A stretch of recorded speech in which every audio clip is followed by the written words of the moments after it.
Hello, everybody. This will be our zoning policy.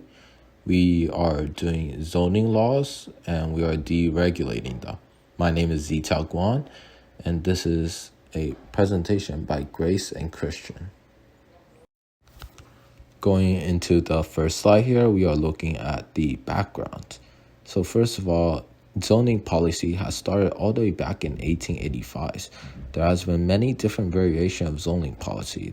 Recently, there has been a 100-year for single-family homes. However, Gavin Newsom has recently signed the two bills of allowing more buildings to be built. Now, the ones who will most likely champion it will be Gavin Newsom, as he is currently our governor for California, and he also supports multifamily buildings. Now, the problem. Cost is a very important thing. As homes in America, you can see on the right, has been increasing all the way up to more than 1 million or more.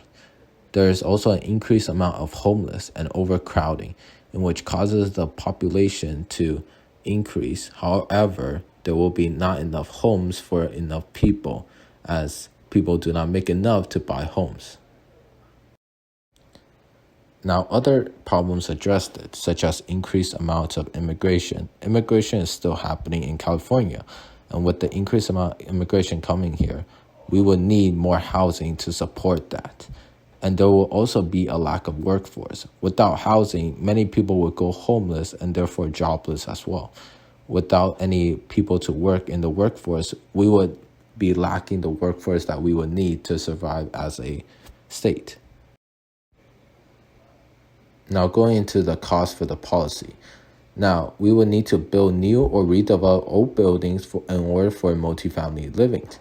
And also, there will be the cost of building more upon that land, since many homes are built upon single families. However, if we don't allow this policy to go through, homes will increase their value once again, and therefore people won't be able to afford it. So the cost of this would be reducing the property value, as well as allowing many people to live under the same roof, which could decrease the property value. Implementation of our policy has numerous benefits, including but not limited to decreased construction and development costs, more environmental sustainability with decreased energy consumption, quality of life improvements with shorter commutes, and higher tax revenue by area, meaning more government reinvestment within a community. Another benefit is the considerable land use improvement that comes along with denser development. By building upwards and with smaller units, more space is left over for parks and open spaces. This also means that services and commercial districts are closer and thus more practically walkable or bikeable, which is a feature more and more Americans are demanding. The main benefit of zoning deregulation is making housing more affordable. We can see in this table that case studies done in geographically and culturally diverse cities across the U.S. all saw reductions in rent when overall housing supply was increased. Our policy aims to increase housing supply drastically, thereby addressing the affordability crisis. The winners when it comes to zoning reform are definitely non-white communities. They are the most affected by the exclusionary zoning that has been happening for years now. But fortunately today, there's a lot of push for single-family zoning reform. With single-family zoning reform, there are now affordable options for housing in good neighborhoods that have good schools. In that case, the children can now get a good and equal and fair education while also living in a healthy environment. And while non-whites are the main winners, private landowners also benefit from zoning law reform. Less restriction on what they can do with their land is upholding the American ideal of freedom. While restrictions are necessary for everyone to live in harmony, too much restriction starts to become unconstitutional. With this freedom, people have the potential to start businesses, as their property being an ideal asset to the growth of their business. Now, while there are no specific quote-unquote losers when it comes to zoning law reform, there are still a few cons, like there is to everything. Zoning law reform could discourage development in specific locations if certain laws are switched to not favor a certain group or certain buildings.